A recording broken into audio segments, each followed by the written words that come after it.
अपनी ही माता की हत्या क्यों कर दी थी परशुराम जी ने। परशुराम जी को भगवान विष्णु का छठा अवतार माना जाता है। जब मृत्युलोक पर पाप बहुत बढ़ गया था, तब भगवान ने मृत्युलोक से पापियों का नाश करने के लिए यह अवतार लिया था। इसलिए परशुराम जी को भगवान का दर्जा मिला हुआ था। परशुराम जी न्याय के प्रतीक माने जाते हैं। उन्होंने कभी भी अन्याय का साथ नहीं दिया। ऋषि जगदग्नि के परशुराम जी ने जन्म लिया था। परशुराम जी अपने पिता के बहुत ही आज्ञाकारी पुत्र थे।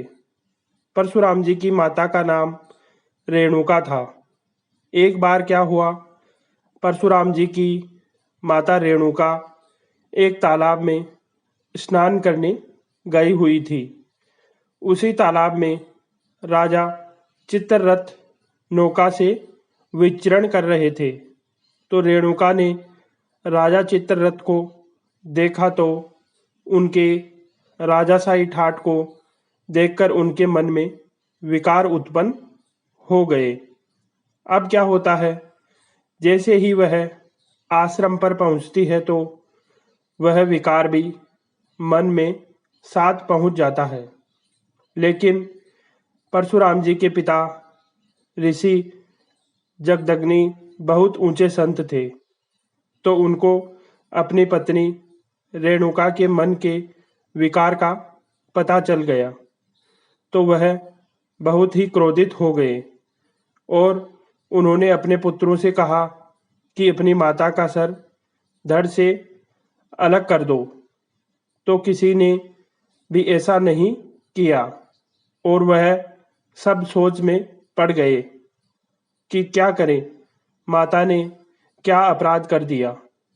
लेकिन जब किसी ने भी पिता की आज्ञा का पालन नहीं किया तो लास्ट में परशुराम जी को कहा कि तुम अपनी माता का सिर धड़ से अलग कर दो। तो परशुराम जी ने तुरंत पिता की आज्ञा का पालन किया और अपनी माता का सिर धड़ से अलग कर दिया। तब ऋषि जगदग्नि बहुत खुश हुए और परशुराम जी को खुश होकर कहा कि कोई वरदान मांगो। तब परशुराम जी ने कहा कि मेरी माता को वापस पहले जैसी कर दो। तो ऋषि जगदग्नि ने परशुराम जी की माता को वापस जीवित कर दिया, क्योंकि वह बहुत ही उच्च कोटि के ऋषि थे और उनके पास ऐसी सिद्धियां थी। तो परशुराम जी की बुद्धि और आज्ञा पालन से ऋषि जगदग्नि और ज़्यादा खुश हुए और परशुराम जी को आशीर्वाद दिया। इस प्रकार से परशुराम जी ने अपनी माता की हत्या की और उनको वापस नवजीवित किया। दोस्तों, कहानी अच्छी लगी तो चैनल को सब्सक्राइब जरूर करना।